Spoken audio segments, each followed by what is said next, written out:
Welcome to Inside New York's Art World, a course offered by the New School.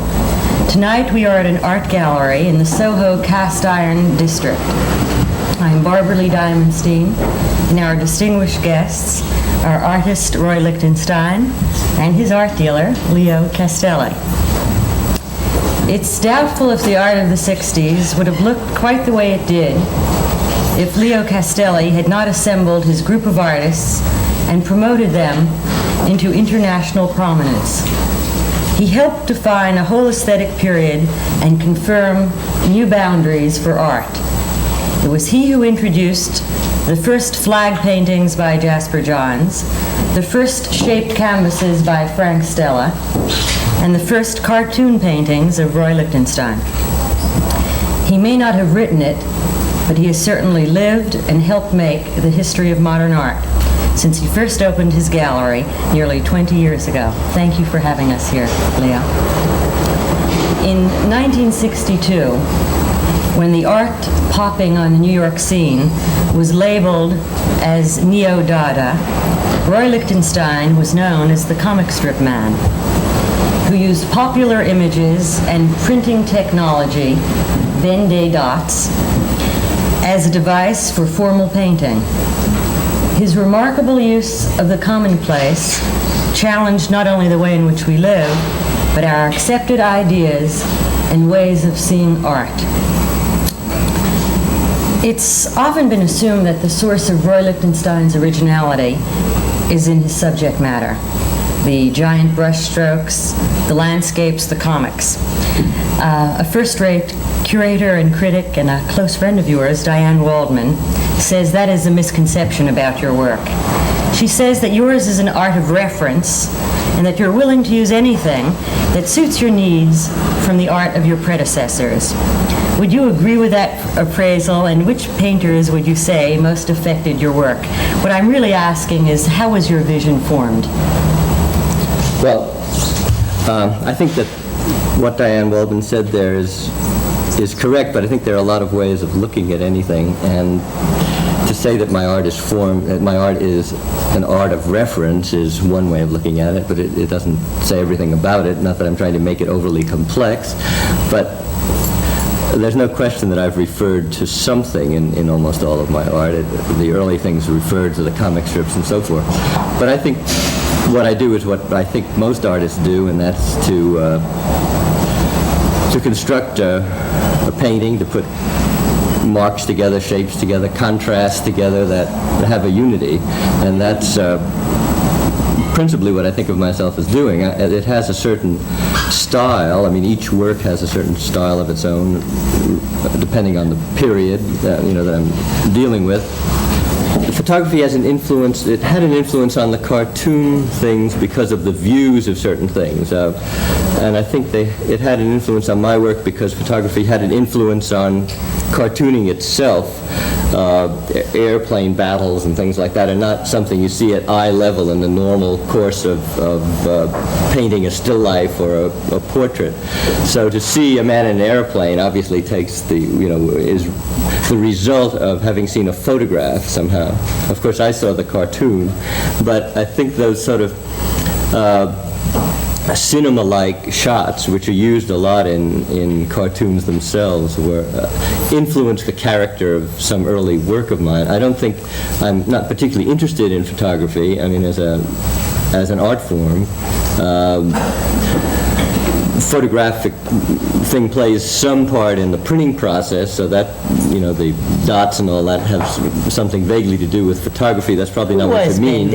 What's the origin of that term? I've always meant to find out. And I don't actually, but I know that it has to do with the invention of having some way of, instead of making a gray, of making little black and white dots on a screen, and they could be indicated by the artist that this thing would be a 40% screen, and that would mean something. The Ben-Day dot in. And the printer puts the Ben-Day on. What I am imitating more than that is something like art type, which is a printed dot on a transparent for a paper of some sort that has a wax on it, and you burnish it down on your drawing, which some cartoonists use, I guess. But it's supposed to imitate printing, of course. And that part of printing comes through photography in a way. So you asked who influenced me. It's a hard thing because there are so many influences, I think, a lot of history, but more immediate. My most immediate influence, I think, was happenings and the art of Johns and Rauschenberg. And was this in the 50s when you were at Rutgers University? Yeah. Mm-hmm. I mean, that's the most immediate stylistic reference to the work that I'm doing. Obviously, the comic strips themselves were an influence, but that wasn't the license to do it or something. It would be maybe the work of Rauschenberg and Johns, or the happenings of Capro at Oldenburg. I was thinking actually of their predecessors, some of the instances in your work of homage to Leger and Picasso and Ozenfant. Yeah, except I wouldn't think of those as being really influences on the art, even though I made reference to them. I think my biggest aesthetic influence might be Picasso or something, but I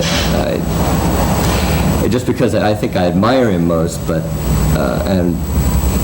I wouldn't call Picasso an influence on the painting any more than I would call Mondrian an influence. I mean, it's a far-fetched influence, and because you'd have to say Monet was an influence on certain works. But I suspect all those people were an influence on you. Well, I mean, they really didn't influence the style of the work. It was just somebody that I was paying homage to. The work at the time was referred to as Neo-Dada, and you had a long friendship with Duchamp, who then lived in New York. What did he think of that new movement, and how widespread was his influence on the work of that, so to speak, school of painters? Well, curiously enough, the first of the painters that were influenced by Duchamp did not know him or his work at all. They knew about him, but they hadn't noticed him particularly.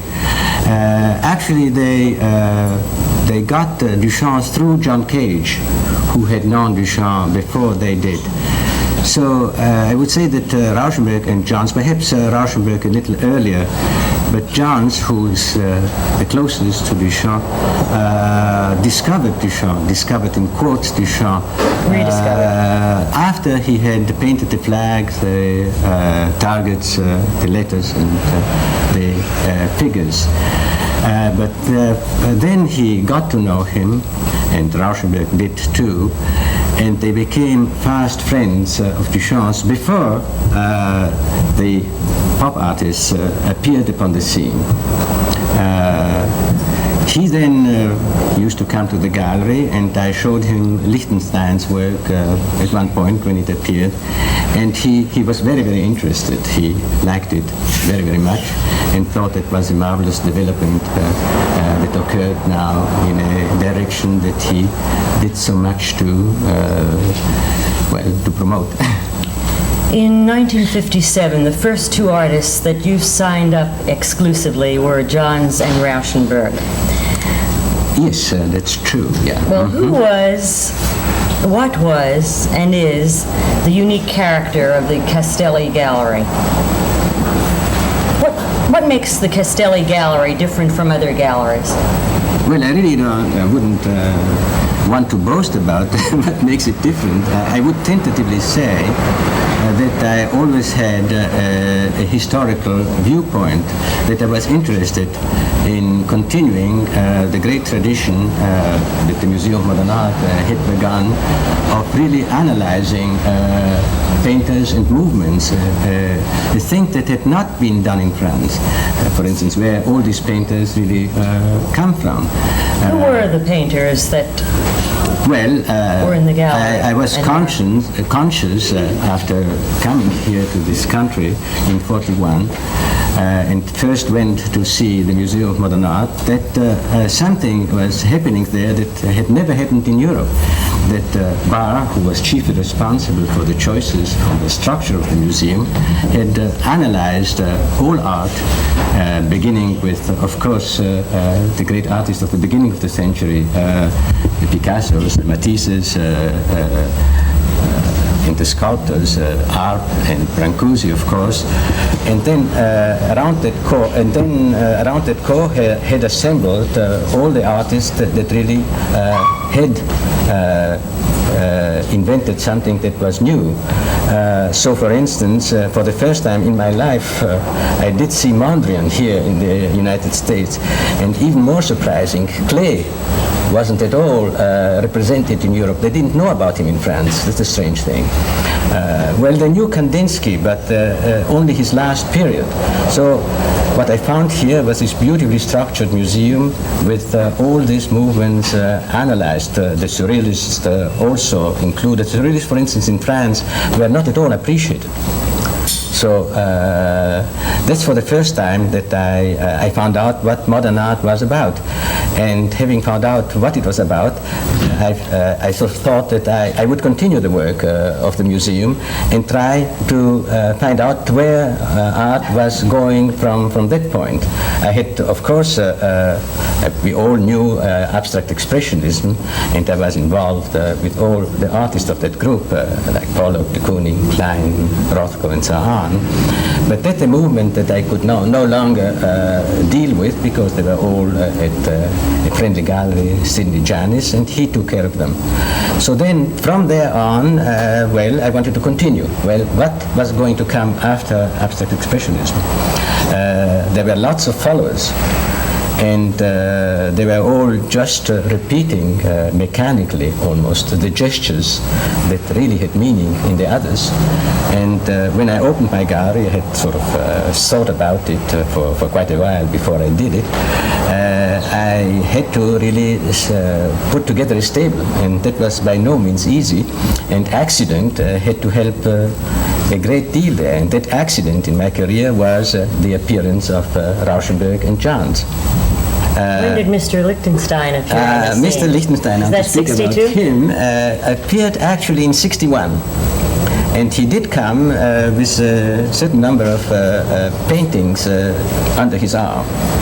Now, the legend says that I was not there, that Ivan was there when you first arrived, and that some students were around, younger students than most of you, and that they saw these paintings in the back room of the gallery, and that they laughed. They couldn't really understand what this was all about. And then I appeared after a little while, and Ivan showed these paintings to me, and I was very puzzled and interested. There were discrepancies. There are some that I liked very much, and some that I didn't find as interesting. These were cartoon paintings. Well, they were cartoon paintings, yes. Paintings of interiors of a bathroom. And then I found out pretty rapidly that one of the characters that made them terribly interesting was blowing small things up, like a cup, making them much larger than nature. That was one of the things that was absolutely required to make them really work. There are others that didn't do that, and that I found less interesting. Now, later on, of course, that element was not necessary any longer. I've read that it was brush strokes are gigantic too, but mirrors, for instance, are normal size and so on. Yeah. I've read that it was a bazooka bubblegum wrapper that originally inspired you, and Leo once told me that it was cartoons for your children's room. What is the genesis of the inspiration? Bazooka bubblegum wrapper. Just to finish a moment about his appearance with his painting, I liked him very much, and of course Ivan and I decided immediately that he would be somebody that we wanted to handle and show. For me, and for Ivan too, of course, that continued more or less what Rauschenberg and Johns had begun. Stella was another direction, then developed into minimal art that was different. But that's why this group in the beginning, before the word pop art came up, was called Neo-Dada, because it proceeded from the Dadaist beginnings of Duchamp, let's say, who really wasn't a real Dadaist. But then we decided to show him. And the interesting thing is this, that at that time I had decided to do a very special, curious show, a show of Rauschenberg's it was, in which I had to begin with a group show, and then in which Rauschenberg appeared with one painting. And then every other day, let's say, I would take out a painting and put in another Rauschenberg, so that, say, in about 10 days, all the other paintings were evicted and there was only Rauschenberg. And then the show finished in the same way. It was replaced little by other paintings, and then the last painting, and then the end. Is that the first process art? This is the first thing that I sort of did that seems a little bit bizarre. Probably it was inspired by happenings, I would say. But to come back to Lichtenstein, who plays a role there, I put one of Roy's paintings in that fading show at the beginning, and it's on that occasion that Rauschenberg saw it for the first time. So Lichtenstein painting for the first time, and he was incredibly taken aback and didn't know what to do with it. And he said, well, what is that? I really don't understand. And then next day he came up and said, I really thought deeply about it, and I think I understand it, and I do like it very much. How would you describe the pop art movement, Roy? And who made the movement? Did you ever expect the press to react to the pictorial adventures of that group in the way that they did? No, because I wouldn't have imagined anything like that. I mean, I was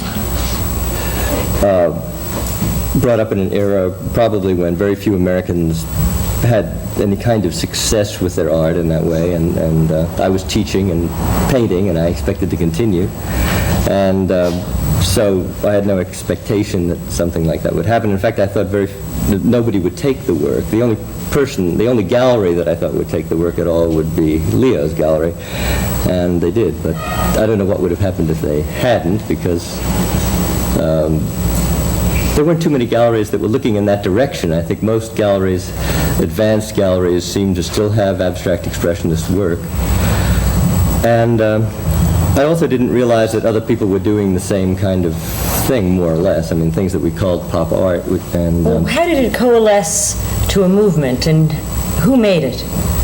Well, I think there were the roots of it, you know, in Rauschenberg and Johns, but the fact that Leo had seen Rosenquist and Warhol, I think all within 3 weeks, that you'd seen, they had just come up to the gallery, or somehow you found out about them, I don't know, because when I came back a few weeks later, I had left my work after Ivan and Leo had both seen it. That story's about right, more or less. And I came back later, and then they showed me one of Andy's and one of Jim's, I think. Yeah. And so that started, and I guess it was just a coincidence of those people, although there were, Oldenburg was doing things that you would certainly think of as pop, or they were expressionists to a certain extent, but Bacon and Eggs and things were at the Martha Jackson New Forms, New Media show quite early, so there was... Rosenquist, no, Oldenburg. Oldenburg, yeah. Bacon and Egg thing. And so there were other precedents around, you know, but the thing hadn't formed. But I guess they happened to be from different sources, a lot of people involved in taking commercial images and using them. There is talk in general, and has been forever, I guess, in the world of art, that there is sometimes the bidding up of prices, there is collusion, there is placing rather than selling of works of art. How much price manipulation has and still goes on? As far as this gallery is concerned, it is only market forces that determine the prices, I would say. And market forces, let's say, come about through secondary market, which appears now. Dealers do buy paintings from me, not only collectors. As a matter of fact, well, one reads about your international network. In most cases, it's dealers that buy the paintings. paintings. They then little by little increased the prices, my prices. And that's a slow process. But then suddenly a sale comes about at Park Bennett, and a painting that I sold, say, 2 or 3 years before for $30,000 is in a recent instance shoots up to $90,000. What painting was that? That was a painting of the studio interior of Roy's, and unexpectedly we expected it to go pretty high, but not to $90,000. Then that influences the prices, of course, of other paintings that I may have or other dealers may have. So we look at the painting and we see it's just as good or better than the one that went for $90,000. It doesn't apply to recent production, but whatever we still have. And then we feel that if that painting went for $90,000, there is absolutely no sense in selling a painting that we consider as good or better for 45, you see? So there are all these elements that play an important role. How does that square with an artist's point of view? Sounds horrendous. I don't know. I believe that's about the way it works, but I don't know what to make of it.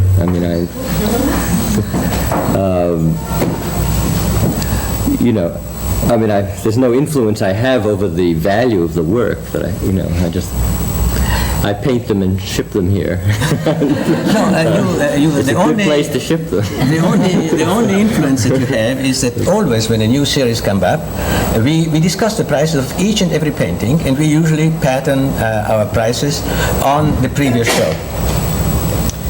Well, more and more museum directors point with pride to their ability to merchandise their museum and its activities.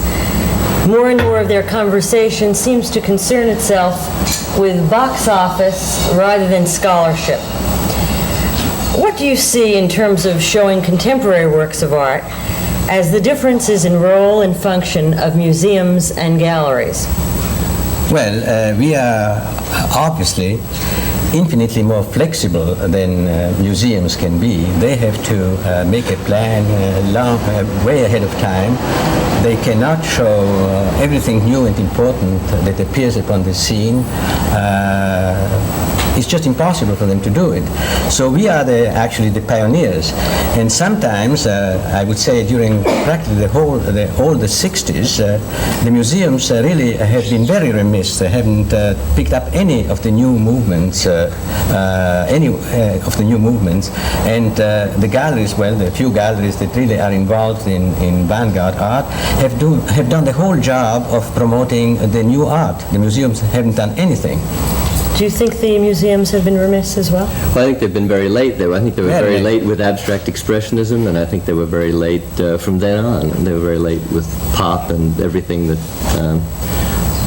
came after. They made a few attempts when there was a lot of, when they were getting a lot of demonstrations and problems with artists in the late 60s or early 70s, I guess that was. And then they seemed to do a few token things. But I think Leo and some other galleries are really important in that role because they do show work that maybe work that has no chance of selling, but work that ought to be seen. And I think there's a lot of, I think that's a very important role. You're also getting separate views from each gallery, whereas there are a limited number of museums. You maybe have, 15 avant-garde galleries, probably a lot more. Certainly there are probably 300 galleries in the city, but I don't know how many are really involved in modern American art. But you have that many eyes looking and that many chances of individuals' viewpoints, and they can all show their own taste. And I think that's important. Leo, you said recently that you felt that everything in painting and sculpture seems to have been done. I suspect you might have said the same thing in the late 50s as well.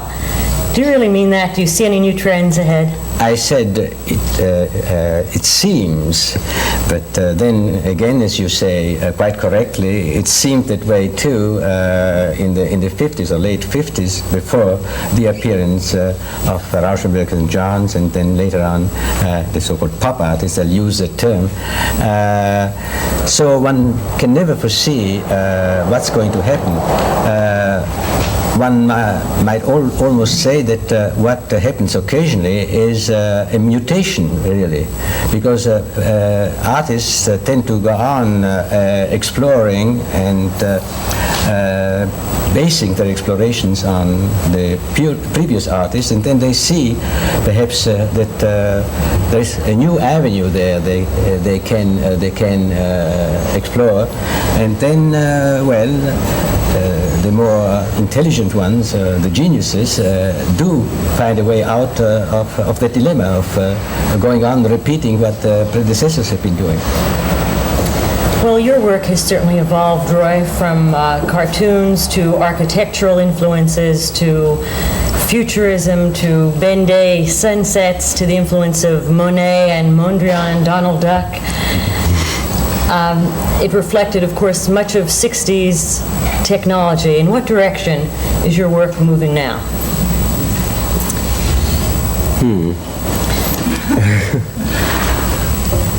I don't know. I've just finished a group of still lifes which were based on industrial furniture, a kind of institutional furniture. It was taken mostly from ads of companies that sell steel furniture to offices and things like that.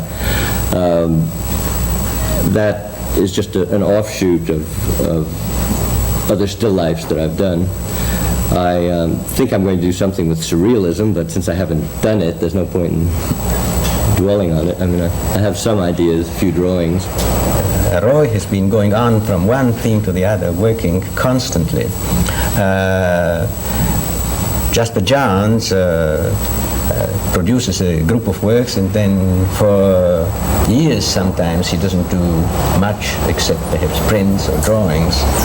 So it's very spotty. He has adopted the attitude that unless he feels that he can do something that's new, he just prefers not to do anything. That's a very Duchampian attitude too. Rauschenberg has invented an infinite variety of themes, some of them extremely sellable, let's say, in quotes, others almost impossible to place in a private collection, especially because they're either huge or flimsy. So there are many, many problems. But he's been, like Rauschenberg, immensely productive. The difference is that in the case of Roy, his production has been always extremely, has been in demand and was very, very easy to sell.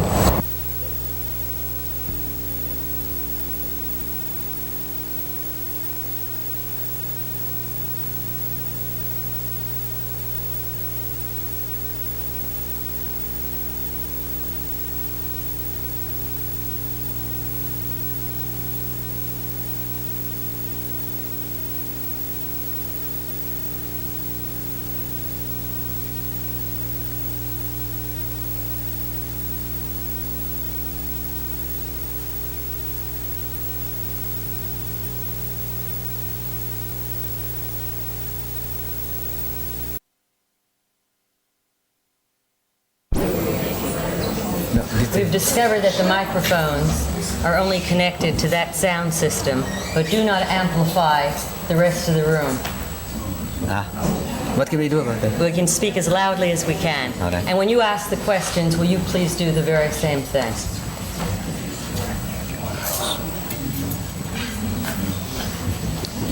We were talking about pop art, and I wanted to ask you if it can be called pop art anymore.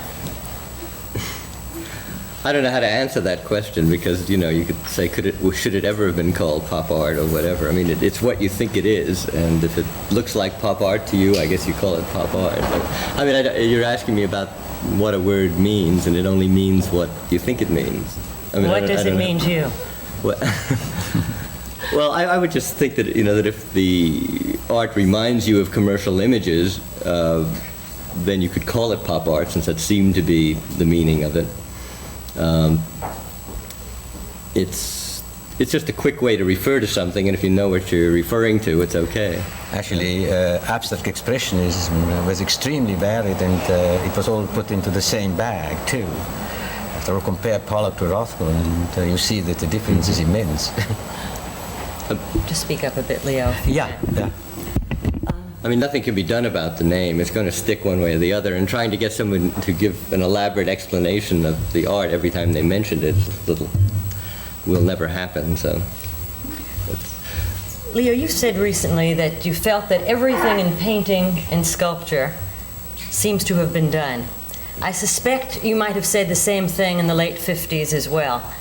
Do you really mean that? Do you see any new trends ahead? I said it seems, but then again, as you say quite correctly, it seemed that way too in the 50s or late 50s, before the appearance of Rauschenberg and Johns, and then later on the so-called pop artists. I'll use the term. So one can never foresee what's going to happen. One might almost say that what happens occasionally is a mutation, really, because artists tend to go on exploring and basing their explorations on the previous artists, and then they see perhaps that there is a new avenue there they can explore, and then the more intelligent ones, the geniuses, do find a way out of the dilemma of going on repeating what predecessors have been doing. Well, your work has certainly evolved, Roy, from cartoons to architectural influences to futurism to Ben-Day sunsets to the influence of Monet and Mondrian, Donald Duck. It reflected, of course, much of 60s technology. In what direction is your work moving now?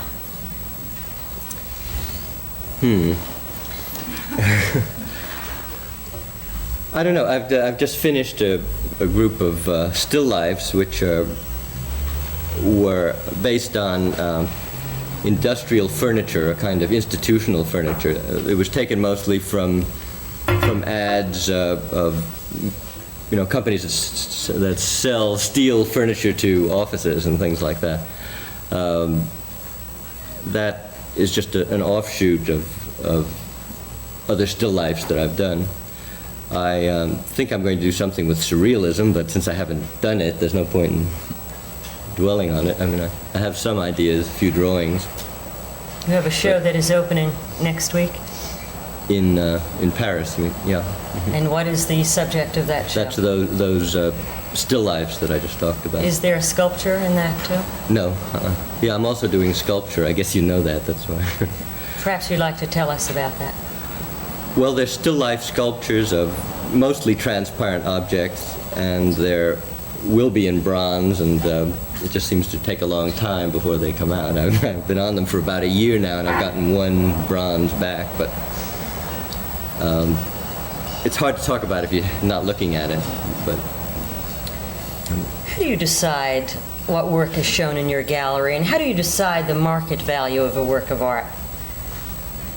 Well, whenever a group, say, of paintings of Roy is done and ready, or even before it's done and ready, we start thinking when, how, where are we going to show it. Generally speaking, whenever something new comes up, I like to show it in New York to begin with, and then it can travel to other parts. We have done otherwise on many occasions and shown groups of works elsewhere, say in Minneapolis once, I remember, and in a certain group in conjunction with a wider show in Los Angeles. But then I always regret having done that, because that group, which is usually small, then disappears and nobody actually sees it all together. So the general policy, I think, should be of showing new groups of paintings here in New York and then sending them elsewhere. You asked another question in conjunction with this one here, and that was...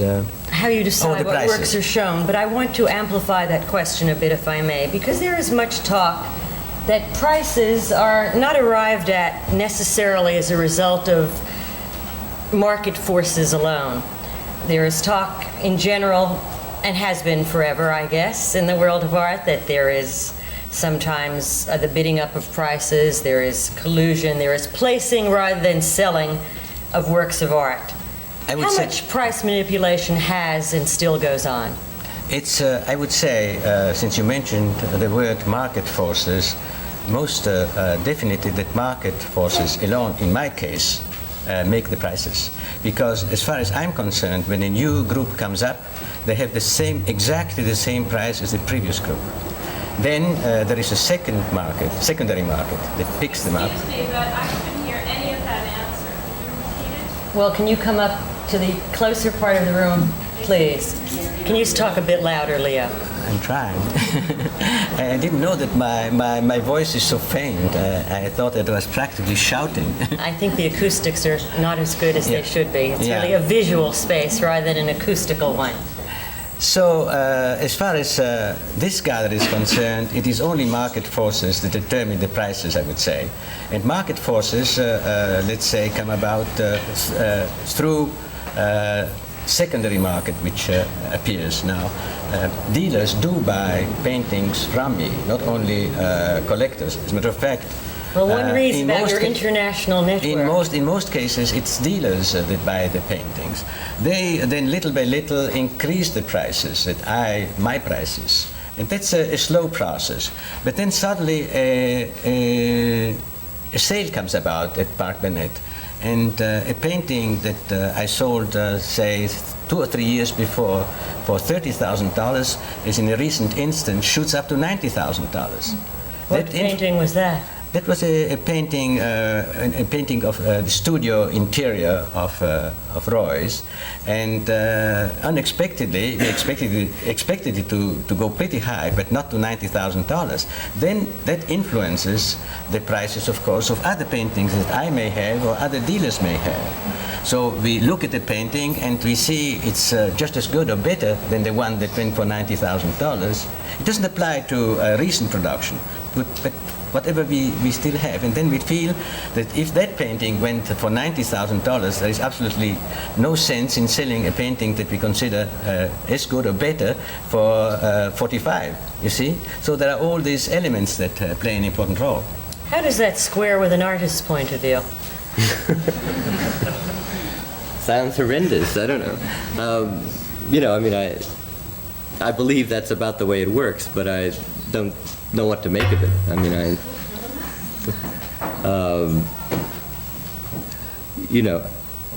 There's no influence I have over the value of the work, but I paint them and ship them here. It's a good place to ship them. The only influence that you have is that always when a new series comes up, we discuss the price of each and every painting, and we usually pattern our prices on the previous show. Well, more and more museum directors point with pride to their ability to merchandise their museum and its activities. More and more of their conversation seems to concern itself with box office rather than scholarship. What do you see in terms of showing contemporary works of art as the differences in role and function of museums and galleries? Well, we are obviously infinitely more flexible than museums can be. They have to make a plan way ahead of time. They cannot show everything new and important that appears upon the scene. It's just impossible for them to do it. So we are actually the pioneers. And sometimes, I would say during practically all the 60s, the museums really have been very remiss. They haven't picked up any of the new movements, and the galleries, well, the few galleries that really are involved in vanguard art have done the whole job of promoting the new art. The museums haven't done anything. Do you think the museums have been remiss as well? Well, I think they've been very late, though. I think they were Very very late with abstract expressionism, and I think they were very late from then on. They were very late with pop and everything that came after. They made a few attempts when there was a lot of, when they were getting a lot of demonstrations and problems with artists in the late 60s or early 70s, early 70s, I guess that was. And then they seemed to do a few token things, and, but I think Leo and some other galleries are, you know, really important in that role because they do show work that, maybe work that has no chance of selling, but work that ought to be seen. And I think there's a lot of, I think that's a very important role. You're also getting separate views from each gallery, whereas there are a limited number of museums. You maybe have, you know, 15 avant-garde galleries, probably a lot more. Certainly there are probably 300 galleries in the city, but I don't know how many are really involved in modern American art. But you have that many eyes looking and that many chances of individuals' viewpoints, and they can all show their own taste. And I think that's important. What do you see You know, as the one thing function? that's not really recognized is that about 95% of our activity, I don't speak of commercial galleries in the strict sense, but of the galleries who really take care of the vanguard of the new things, I would say 95% of our activity is public service that we render. And we have to finance ourselves that public service that we render. The museums get funds, well, in other ways, and they're always crying for money. Well, we too have a tough time continuing. Then you see the role of galleries taking on what were considered to be the functions of museums in the past, educational roles, and in the public interest. What do you see as your role and your function as an art dealer? Well, precisely that. How would you describe it? Because I've heard you think of yourself as an impresario. Well, yes, well, the impresario part, of course, is a little bit of a joke because I was always thinking that really I was not interested in buying and selling paintings at all, but doing a job, discovering and presenting to the public works that were new, that seemed to me important, that indicated a historical development. I think that Diaghilev, for instance, who was an impresario, or Hurok, also more or less wanted to do that thing, show spectacles without thinking so much about money, which usually probably didn't come in. As a matter of fact, they would not be able to cover their expenses, I think. They were in the same boat as myself. And speaking of boats, in 1964, Robert Rauschenberg won the top prize at the Venice Biennale amid a swirl of rumors. Some of them circulated around an incident in a gondola. Most of them also related to your activities. What is your version of those events? My version is simply that I had worked very hard to make Rauschenberg a famous painter, and that was the result of my prolonged efforts if he got to the Biennale and if he got the prize. It was not done on location. It was done through long efforts that preceded that event. Certainly, what people have accused me of manipulating Rauschenberg's prize is just nonsense. It could not be manipulated, and I did not manipulate. Excluding Mr. Lichtenstein, who is your favorite artist? I have about 12 favorite artists, or 15. Well, who are they? Well, they are the ones really who have fulfilled their promise, and of whom I can say that they have followed a line of development in various directions, as I have seen it in the past, from the beginning of the century up to date. So there are Johns, Rauschenberg, and Twombly, the first ones that I had who went into a certain direction. Then there is Stella. Now I have two new artists that are fully abstract, and they are Kelly and Nolan, so that completes my abstract group. So I like them very, very much, of course. Then there are the pop artists, and there we have Lichtenstein, we have Oldenburg, we have Andy Warhol, we have Rosenquist. Then come the minimal artists, and they're Bob Morris, whose work you see around here, Judd, and Flavin. And then, well, what comes next is a little bit more obscure. I certainly think that of the so-called conceptuals, to begin with, they really were not and are not conceptual, like Serra, who's a sculptor, or let's say Naumann, who follows in the footsteps of Jasper Johns, are probably the ones that really have accomplished something. But let's stop here, not to make a longer list. Excluding Mr. Castelli, who is your favorite artist? Duccio. Sienese artist of the 13th century. Well, Piero della Francesca. but there has always been a classical influence on your work, and indeed an informed sensibility. What is the architectural influence? The architectural influence? Yes.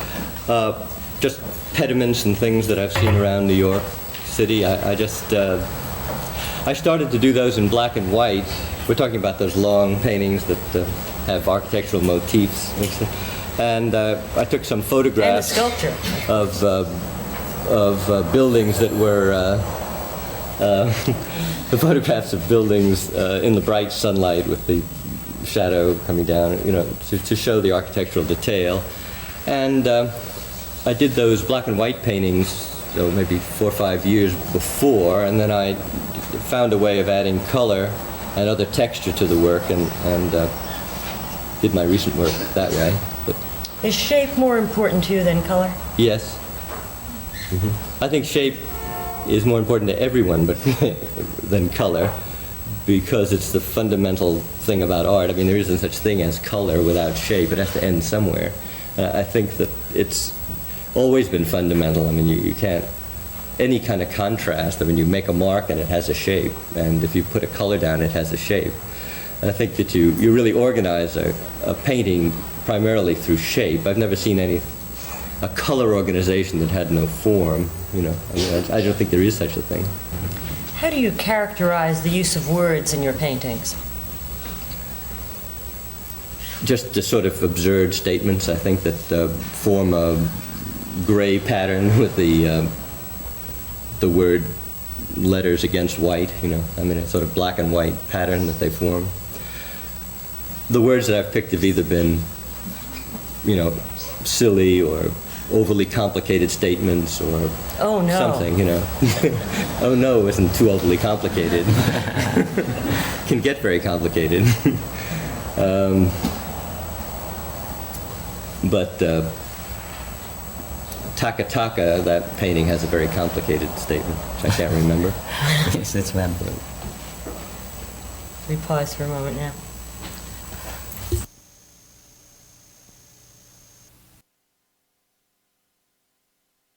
Influence of photography and film on your work.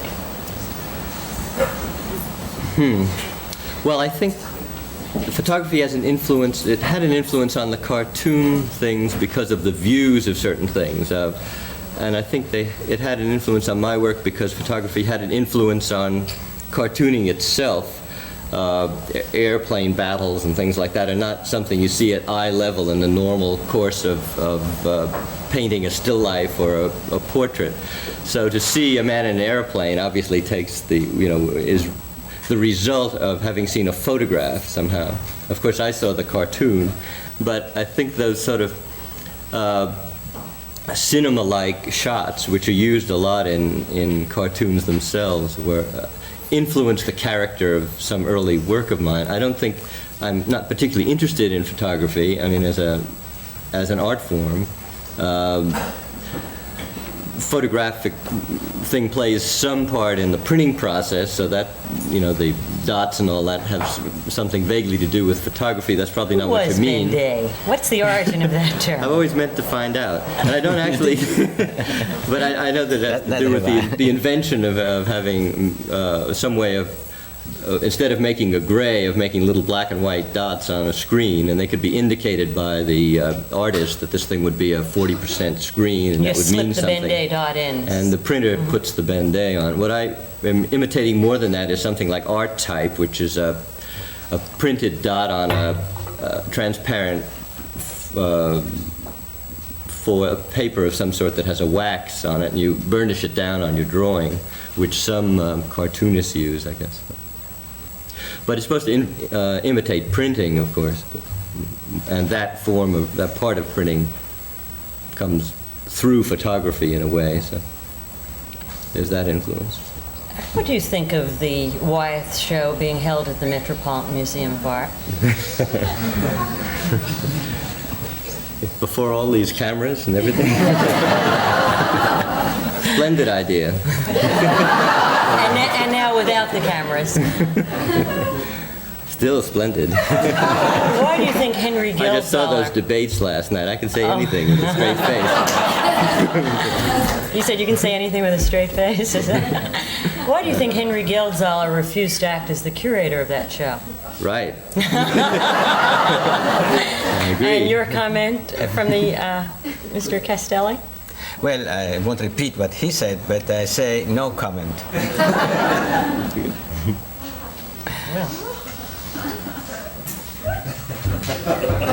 How did you become a painter? I don't know. I just went to art schools and things like that. I since the age of 15 or so, thought I was going to be a painter. But you're also something of a collector. Well, I don't think of myself that way. I doubt that I collect as much as many artists. I have some things, usually just things that I've happened to get a hold of somehow. I mean, I don't make any tremendous effort to collect. What was the first thing that you got a hold of? Oh, well, I've collected things, all probably of artists you wouldn't know, and, all through my life. I mean, just trading work or something. I think it began before I can even remember who it was who I collected, but I did get some certain things, like some Andy Warhol drawings, which I got, which were at Leo's early, and some Oldenburgs. I have some, but they're drawings, these things, usually. I have some of Andy's paintings, things like that. In a recent profile, where the interviewer was at your country house, he described the environment. It's also the not country house, but it's okay. I mean, it's the only house. Yes, it's the only house. I meant in the country. I meant your house in the country. It's okay.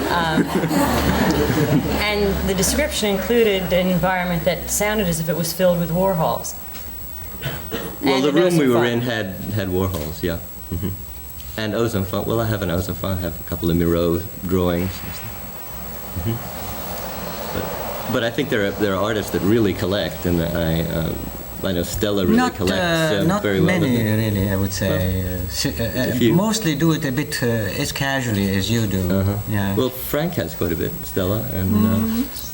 Well, of the people, more specifically of the painters that he admires, that have had an influence on him, like Reinhardt, for instance. I remember his buying the first painting that he bought when he was quite young and didn't have any money, was an Ad Reinhardt painting. Well, some collectors become dealers. Here you were, a Trieste-born businessman, and arrived in New York in about, was it 1947? No, earlier than that. 42. 41. But in 1951, you did put together, before you became a dealer, what is now considered a celebrated show on 9th Street. Can you tell us about that? Well, actually, just to go back a little bit, I had set up a gallery in Paris before I came to America.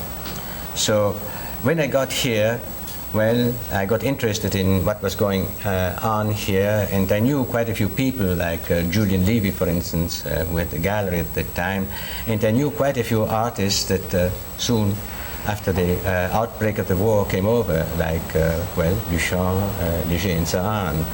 So I was right in the midst of that environment right from the beginning when I got here to America.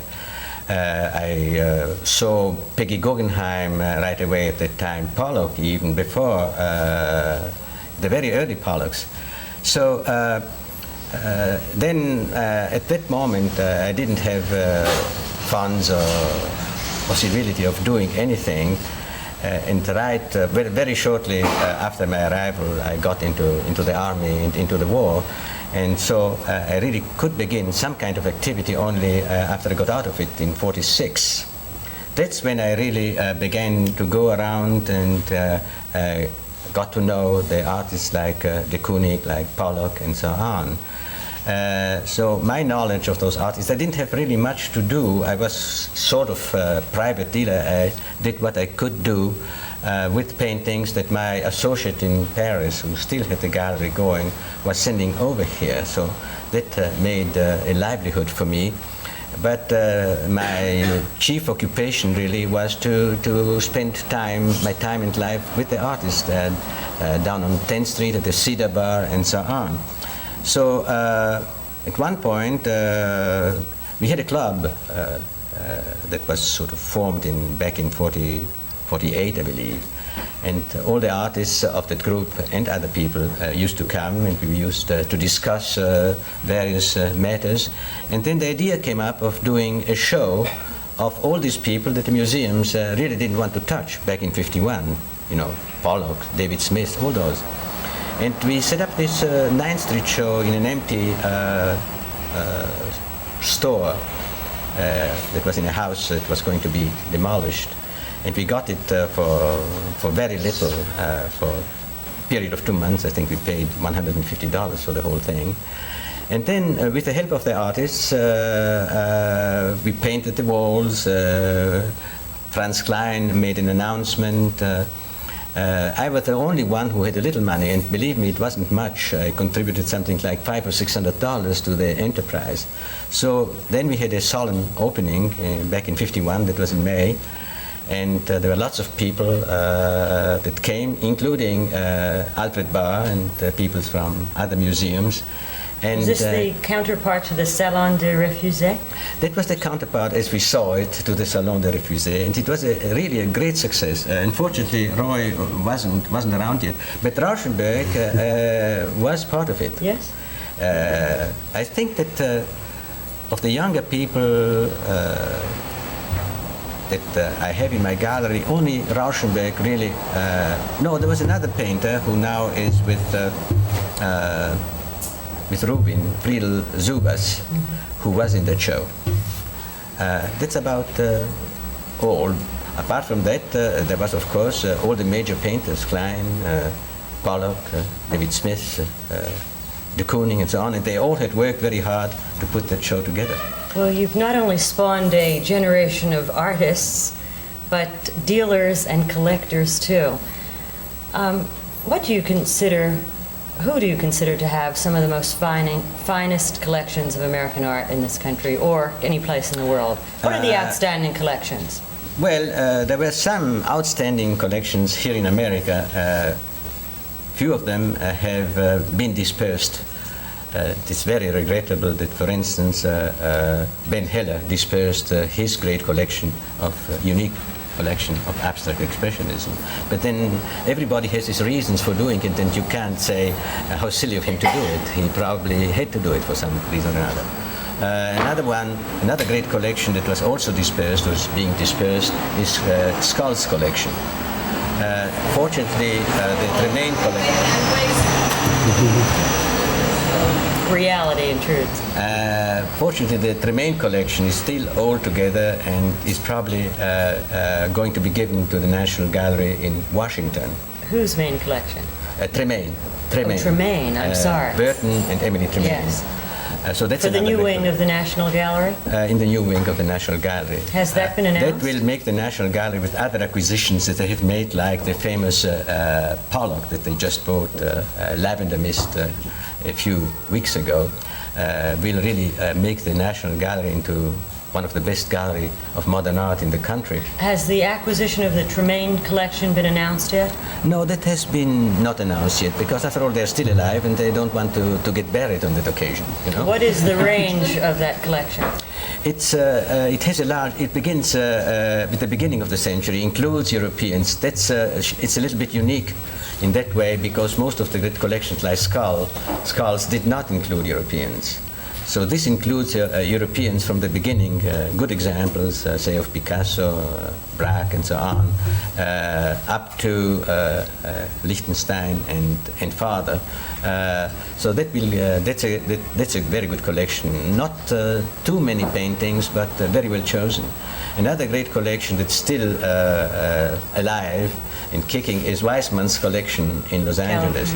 And a newer one is in San Francisco and belongs to a man called Hank Anderson. He began only 5 or 6 years ago. It has a marvelous collection, not in San Francisco itself, although some of his paintings are at the museum, but in a place called Atherton, where he has his business where his business radiates from, because it's a very large business. What about our Texas friends? Let me see if I don't forget anybody who might No be one in terribly... Houston?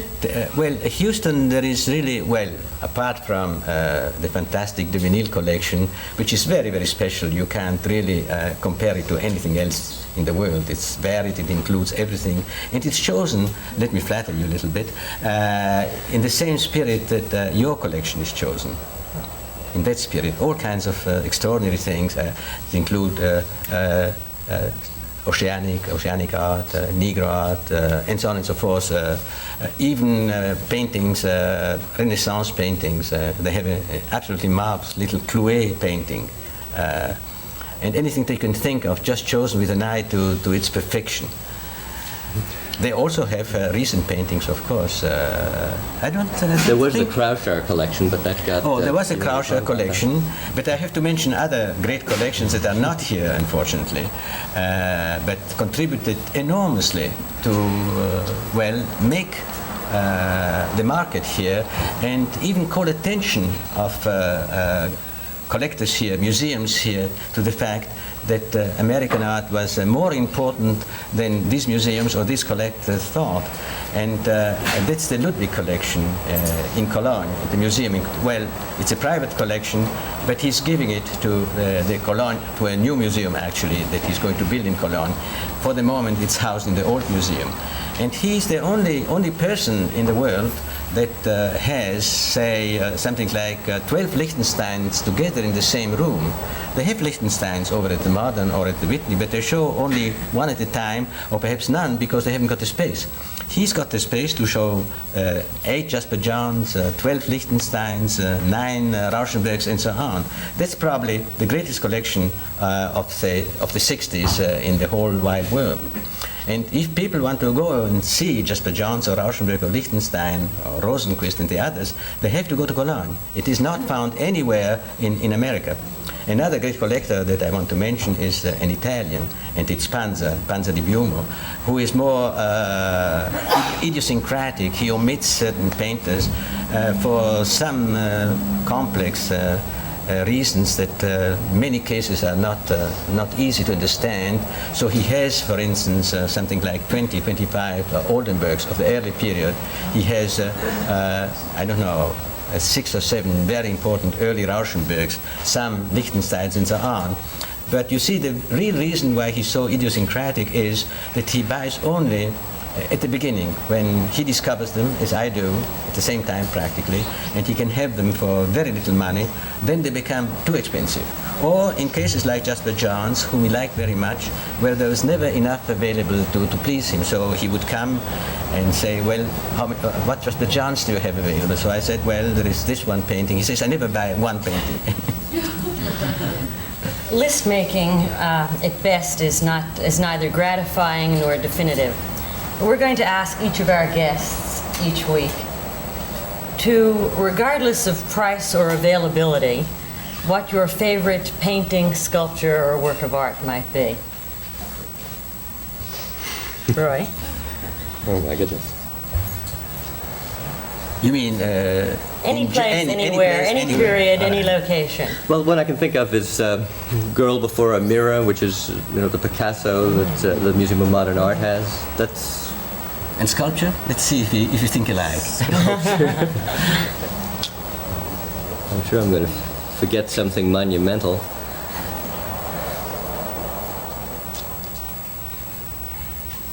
Do you have to like sculpture? I like some sculpture, and I would say that whenever somebody asks me which my favorite sculpture is, it's Brancosi's Bird in Flight. Oh, well, that's a pretty good one. And painting? That's more difficult to answer. I think that you would respect Picasso, but he is not one of your favorite painters. Well, I really never dealt in Picasso. Perhaps it was when I was really buying or handling important artists, European artists like, say, Léger, whom I like very, very much, and Giacometti, or I always thought somehow that Picasso was beyond my means. It was sort of utter respect that did not permit me to handle Picasso. Certainly is very great, and I couldn't say which one of Picasso's painting is my favorite. Is it the Demoiselle d'Avignon? I would say the Demoiselle d'Avignon, really. What is your most prized possession? My what? What is your most prized possession? My most prized possession? There are several. To speak about people present, namely Roy here, I think that his Washington, Portrait of Washington, is one of my very favorite paintings. I have Jasper John's flag, which I like very much, Jasper John's target with plaster casts, and of course Rauschenberg's bed. But I like other things just as much. I like, for instance, certain of the Judd progressions enormously, and say the monuments to Tatlin of Flavin, my favorite works of Flavin. So there are many things that I love. Roy, did you ever expect your life to unfold the way it did? No. Can't elaborate on that. I just didn't. I mean, I had no notion of it. It's really quite incredible. Well, it depends very much on the character of the painter, what he does with his work, how he handles it. Roy has been going on from one theme to the other, working constantly. Jasper Johns produces a group of works, and then for years sometimes he doesn't do much except perhaps prints or drawings. So it's very spotty. He has adopted the attitude that unless he feels that he can do something that's new, he just prefers not to do anything. That's a very Duchampian attitude too. Rauschenberg has invented an infinite variety of themes, some of them extremely sellable, let's say, in quotes, others almost impossible to place in a private collection, especially because they're either huge or flimsy. So there are many, many problems. But he's been, like Roy Rauschenberg, immensely productive.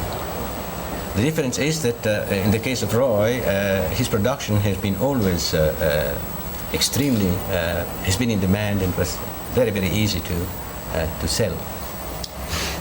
Well, thank you, Roy Lichtenstein, excuse me, Leo Castelli, both of whom produce an art that lasts and can be sustained on many levels, and I thank you both for joining us tonight. And what we'd like to do now is to have the class share in the interviewing process. We have to change the cassette.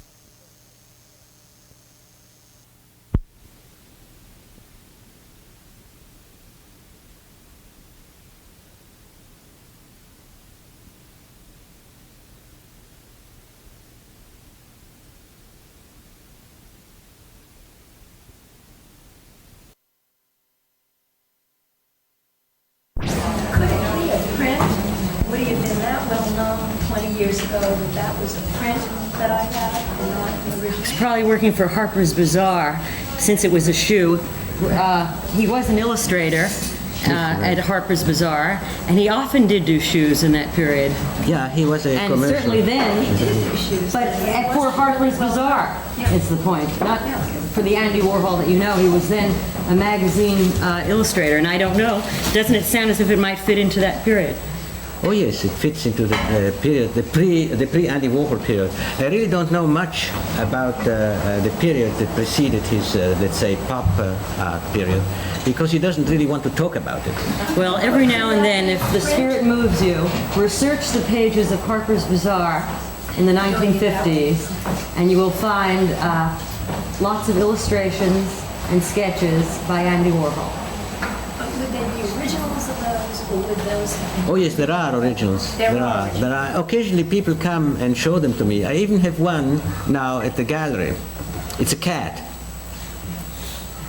A pussycat, like that, pink pussycat.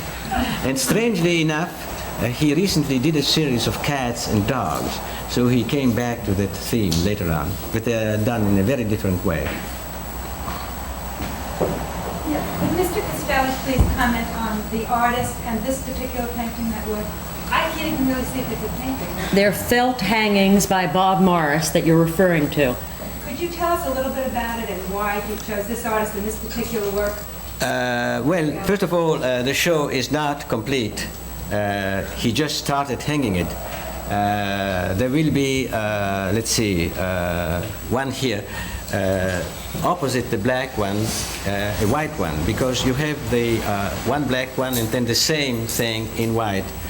Here, for instance, then corresponding to this one here, you'll have a white one facing it, and corresponding to that one there, you'll have a black one facing it. Or perhaps he'll hang them diagonally. I don't know what he'll do.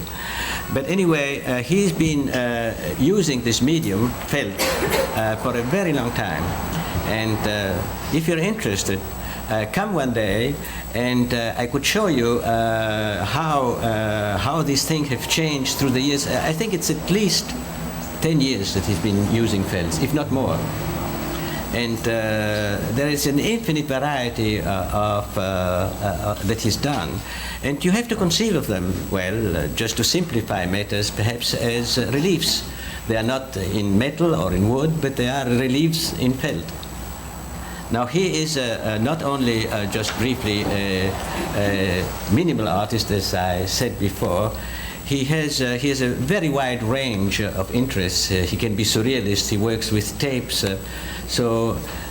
He is also a land artist. He built a huge observatory near Amsterdam. Well, not a real one. So, well, one would have to say a great deal about Morris, but it can't be done in a few minutes in these particular circumstances. But if you're interested, Janelle here, one of my girls who has the photographs, can show you how the felts evolved from, well, the beginning to this series here. The man in the blue shirt. I was wondering, Mr. Castelli, or Mr. Lichtenstein, to what extent your own aesthetic judgments have influenced the artists that you have shown? Did these people just come to you with their work, or has there been some other process also involved? Who's supposed to answer that? Well, I think that question is directed to you, Leo. I think that he wants to know to what degree and extent your judgment, your sensibility, your aesthetic has influenced the work of your artist. Oh, the artist, is that yeah. correct? I understand. Right.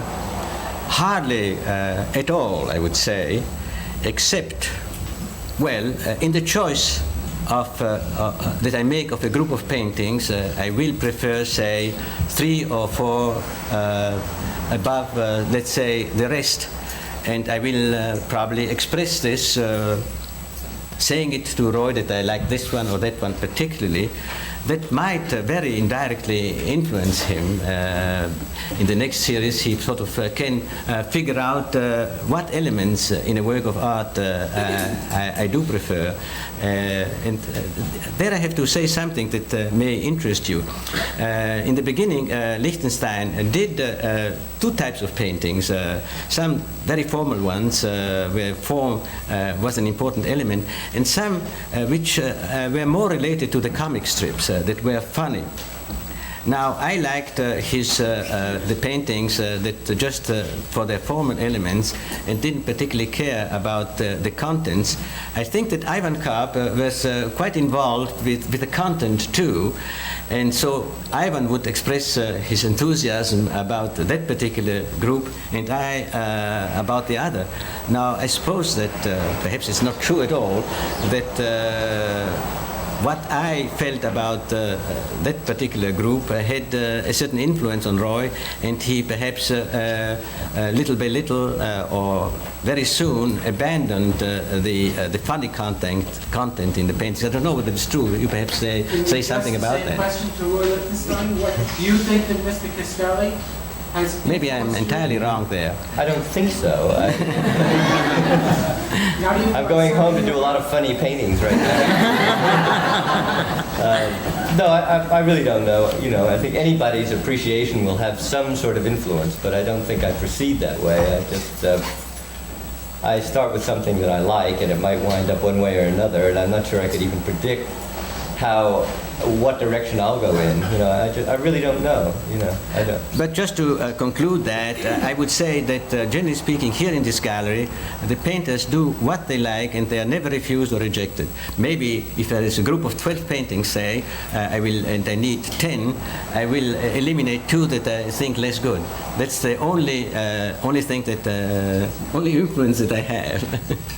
And even then, the artist may say, I want those 2 paintings in the show, and then of course I say, if you want it, they'll be in the show. Is that the way it works? Yes.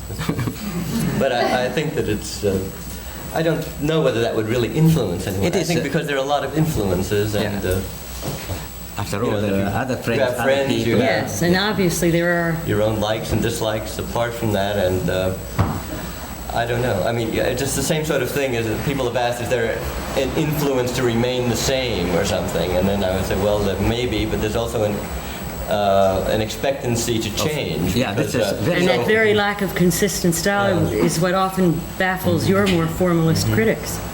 Yeah, so it's, I think I would do what I want, but I imagine I'm influenced in a certain way, just as anyone is. Yes. I've got 2 questions. Well, let's take one for openers, because there are a lot of people who've raised their hands. When you were speaking before of the price skyrocketing of that one painting at Park Burnett, Me? it brought to mind something that I had read. Some of your peers starting basically a price percentage resale clause for future sales. I was wondering how you personally feel about that. As far as fairness to the buyer as well as the artist. What the questioner is asking is a very central question, and that is artist's rights. If an artist sells a picture at X dollars, and the collector then resells it at 3X dollars, to what 100. or 100X dollars, how much of that should belong to the artist, and what your attitude about those new contracts that were being entered into, actually by some municipalities, the city of Seattle. California did pass the law apparently about that. Particularly for public art. I don't know. I'm not terribly enthusiastic about it. I don't think it'll work. I think it would be a good idea to do that when it's sold by a secondary dealer who bought it from Leo, let's say. I think that would be something. It would have because the painting is being sold almost immediately at another price.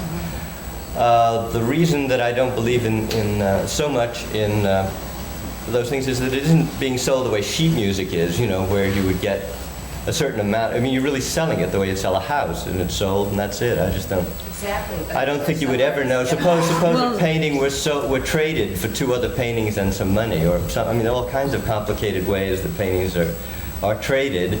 And it can be figured that the artist should get a certain amount, and it's fine if they want to send it to me, but I don't understand the logic, really. Well, I let don't me know why. cite a specific instance. There's a legendary story about a Johns painting that Leo Castelli owns. He bought it when no one else wanted it, at least the way I have been given to understand Well, that story, yes, for the- $1,200. About a year or two ago, that very same picture that he paid $1,200 for, since we are now talking about dollars and cents and not the aesthetics of it, was evaluated at $400,000. Do you think that is an equitable distribution? Well, the artist, for one thing, could have saved one of his own works, and And he did. for another, it sure beats the price being lower than what. I mean, it certainly can't hurt the artist for in general, for his work to sell higher, and for him to get a percentage of that is fine. I don't understand, though. How do you feel about Why that? the same thing might be true with the house. I would say it would be eminently fair if the artist, or as he pointed out, the dealer, could take advantage of these enormous rises in prices. But I think it's just impossible, as he pointed out, to administer a thing like that. There are swaps, there are exchanges, there'll be just an immense number of loopholes that will be found to avoid this. But with new contracts, I assume the logistics are simplified. The logistics... particularly with public art. What do you mean by public? When a city or a municipality or a state or the federal government commissions a work of art. Yes. And sometimes doesn't always keep that work of art. Well, these cases are sort of rare. I would say that the whole apparatus should not be built around those rare cases. Also, the only painters, artists that would profit from a law That's right. like that would be the ones that need it least. Yeah, if that money went to a general retirement fund Yeah. for artists That would or be- something like indigent artists, it would make sense. I would be entirely for that, even if administration were cumbersome. But that the artist who really sort of lives very well, as Lichtenstein or Jasper Johns does, who has a great number. He didn't tell us the size of that country house. A great number of his own paintings, and he also, and Jasper Johns and Rauschenberg and the others took advantage, after all, of the rise in prices. I don't think it's really called for. Frankly, I'm not. There's something else that the artist in this case sort of condones the resale. I mean, you really want a painting to be held by its collector and not to be bought to be sold. That's right. And also. for the artist to participate in the appreciated value, as they say, means that he sort of condones these resales because he's going to make something on it. And I think You that really wanted to have a I'd loving rather home. just have a loving home. And I also wouldn't want to participate in the depreciation of a work, which isn't part of the law, of course, but what happens if the price goes down instead of up? It just, those are my feelings. I understand that there are another way of looking at it. But there are a lot of things I'd like to see done for artists, but that isn't one of them. For example. Well, I think some sort of fund for older artists or funds for the exhibiting of younger art, one or the other. Both Two extremes. possibly. That would come possibly from this resale of art. That would make some sense, I think. And everybody would be more enthusiastic in contributing to something like that, and rather put another $10,000 in Roy's or Jasper's pocket. Yes. How did you and Ivan Karp get together, and how do you feel about his empire across the street? How did Ivan How did Karp. Ivan come to work for you? Oh, well, in a very simple way, I needed somebody to assist me, and he was available. I knew him from, he worked at the Hansa Gallery at one point. That was a cooperative gallery. He and Dick Bellamy actually were handling the Hansa Gallery. That was back in the middle 50s, all right? Before I opened my gallery. So then, after the Hansa Gallery collapsed, he went to work for Martha Jackson. He was not too happy there, and at that time I needed an assistant, And so he came. After all, one communicates in the art world about all kinds of things, not only about prices, about personnel and everything. So he was available, and I found that since I had known him, had known his activity for years, I felt that he was the right man for me, and he was. The blue blouse. My question is directed to Mr. Castelli. You mentioned that before Rauschenberg received his prize at the Venice Biennale, that you had built him up in a way, tried to introduce him to the art scene. What sort of steps do you take in trying to build up a young artist and new artist?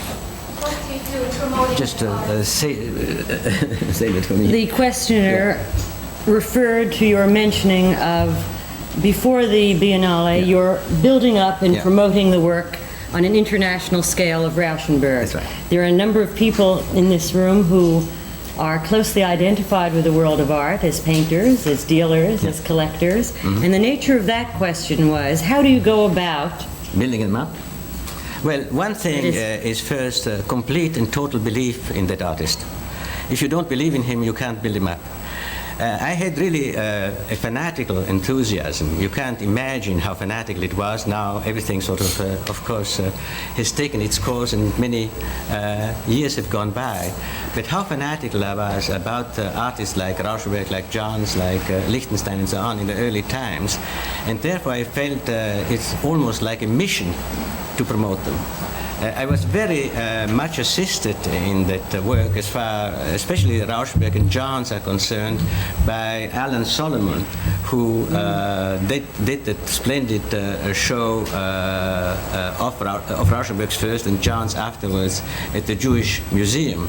And that was an incredibly influential event. Perhaps it was not understood at that time how important it was, but certainly contributed very, very enormously to Rauschenberg's getting the prize at the Biennale. And before that at Cornell, didn't he? Well, he worked at Cornell, but that was modest compared to what he did then here at the Jewish Museum. But you were cooperating with him. In fact, that was a question I wanted to ask earlier, and that is the relationship that you have with museums.